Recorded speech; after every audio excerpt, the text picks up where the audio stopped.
Bagaimana caranya memilih bisnis yang tepat?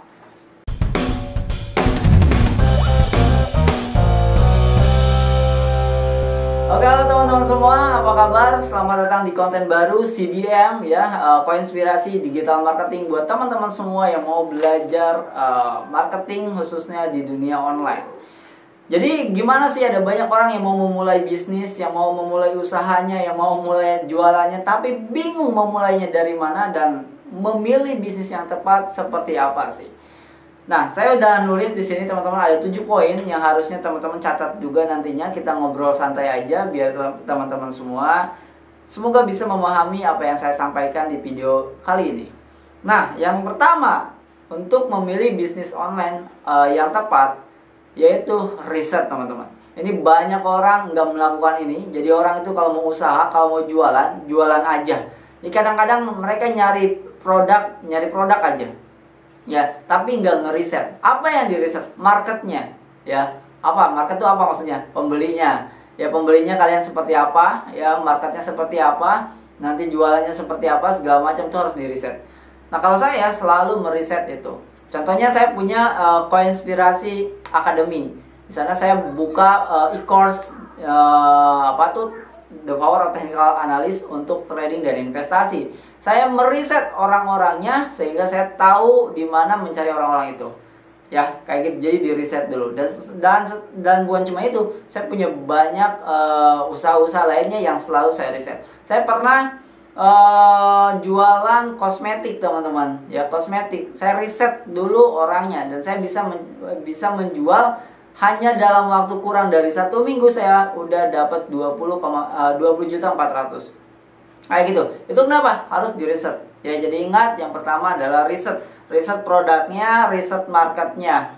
Oke, setelah marketnya ketemu, maka yang kedua adalah cari produknya. Nah, banyak orang yang bilang bisnis itu atau usaha itu mulai dari apa yang kita sukai. Salah, teman-teman. Kalau kita menjalankan usaha sesuai dengan apa yang kita sukai, yang belum tentu orang sukai, ya, kalian nantinya santai, terlalu santai. Karena apa? Karena kalau nggak habis juga saya suka makan sendiri, misalnya kalau di makanan. Karena kalau nggak habis juga saya suka, karena saya koleksi sendiri kalau misalkan di produk yang collectible. Karena kalau nggak laku, nanti saya pakai sendiri karena saya suka. Kayak gitu, mindsetnya jangan kayak gitu. Jadi cari produk yang benar-benar ada peminatnya, laku di pasaran, yang ada marketnya, itu yang benar. Jadi yang pertama adalah riset, yang kedua adalah cari produk yang laku di pasaran. Ya, seperti salah satu proyek saya itu CDM, ya, Koinspirasi Digital Marketing. Di sana saya punya produk-produk digital yang memang dibutuhkan, ya, diinginkan banyak orang. Bukan banyak orang, banyak trader dan banyak pengusaha online. Contohnya misalkan saya punya produk The Power of Facebook Marketing. Buat orang-orang yang mau belajar Facebook Marketing bisa pakai produk saya, tentunya di course-nya, ya. Dan ada juga produk kayak ebook, ya, kayak Pattern is Winner, ada belajar dari kesalahan trader pemula, ada juga e-course The Wave Analyst, ada juga The Power of Technical Analysis. Dan teman-teman semua bisa bergabung dengan saya misalnya untuk menjual produk-produk digital. Itu juga bisa. Kenapa? Karena teman-teman gak usah ngeriset lagi marketnya, saya sudah risetkan buat teman-teman semua. Ya, oke, yang pertama riset, yang kedua cari produk yang diminati setelah riset tadi. Yang ketiga adalah pelajari dengan baik produknya, teman-teman. Ada banyak orang yang cuma jualan-jualan aja tapi nggak paham benar-benar produknya, sehingga kalau ditanya saya itu kalau ditanya semuanya bisa dijawab beres, bahkan yang tidak saya lakukan.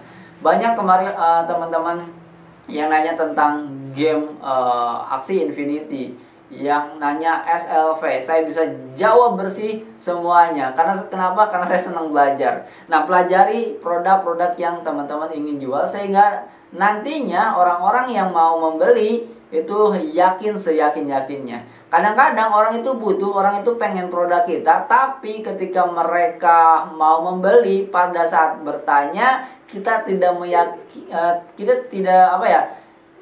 terlihat yakin menjawab pertanyaan-pertanyaannya, sehingga orang itu mencari produknya di tempat yang lain. Jadi yang pertama riset, yang kedua cari produk yang dibutuhkan orang lain, yang ketiga adalah pelajari, ya, yang keempat adalah sesuaikan modal. Saya itu orang yang enggak suka dengan hutang, teman-teman. Saya enggak suka hutang dan saya enggak suka ngutangin. Ya, kenapa?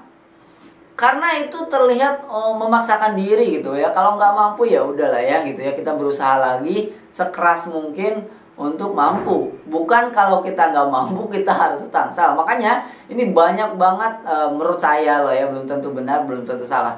Menurut saya banyak banget orang terlalu memaksakan diri saat usaha. Saya pernah mengalami itu. 2016 saya buka usaha fotokopi dan saya belum mampu buka usaha fotokopi, dan akhirnya saya punya hutang ya teman-teman, hampir nggak kebayar tuh hutang ya, tapi alhamdulillah saya lunasin. Dan sampai hari ini saya hidup tanpa hutang. Jadi kalaupun kita mau buka usaha, carilah sesuai modal gitu. Nggak usah maksain harus jutaan, puluhan juta, ratusan juta. Nggak usah. Kalau kalian punya uang 1 juta ya cari ya yang 1 juta itu. Kalau kalian budgetnya 500.000 ya carilah cuman yang 500.000 itu. Gitu ya. Banyak kok. Contohnya misalkan di CDM. Kalian bisa bisnis online dengan produk-produk digital yang hanya modalnya cuman berapa? 200.000 doang. Murah gitu ya. Jadi dengan 200.000 kalian udah bisa jualan banyak produk, diajarin lagi, ya kan, enak banget. Lalu dipetakan cara jualannya, enak banget pokoknya. Jadi sesuaikan modal, jangan sampai kalian punya hutang, hutangnya belum lunas, usahanya udah selesai. Itu banyak terjadi dan saya tidak ingin itu terjadi pada kalian. Yang kelima, tentukan cara jualannya. Banyak orang setelah mulai jualan itu tidak menentukan cara jualannya. Jualan aja, random banget. Entah itu di WhatsApp share, entah itu di Facebook share, entah kadang-kadang di Instagram share, kadang-kadang di YouTube share, kadang-kadang ya ngomong ke orang segala macam gitu.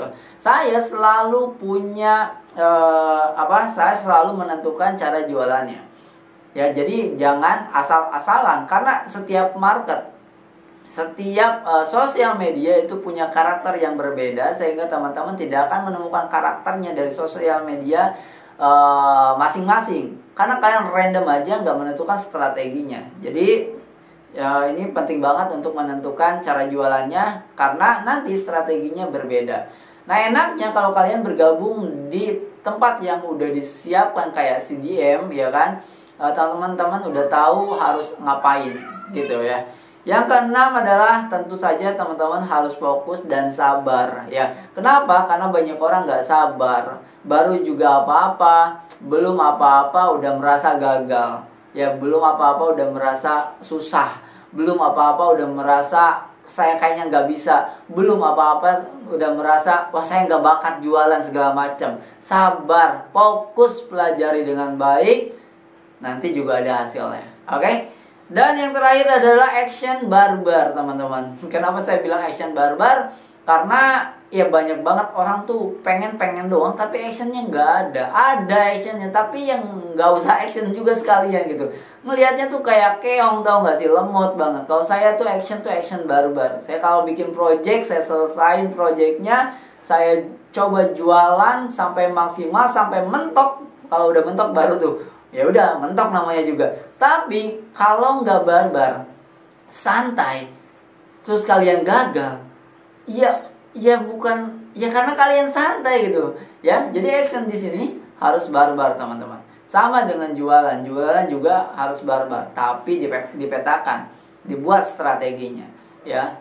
Nah, itu jadi cara memilih bisnis yang tepat ada 7 dari saya. Yang pertama riset, ya, pilih produk yang dicari orang, pelajari, sesuaikan modal, tentukan cara jualannya, fokus dan sabar, dan action barbar. Semoga bermanfaat, teman-teman. Kalau mau tanya-tanya silakan, nomor saya ada di WhatsApp, siap menjawab pertanyaan teman-teman semua kapanpun. Oke? Sampai ketemu lagi di next konten.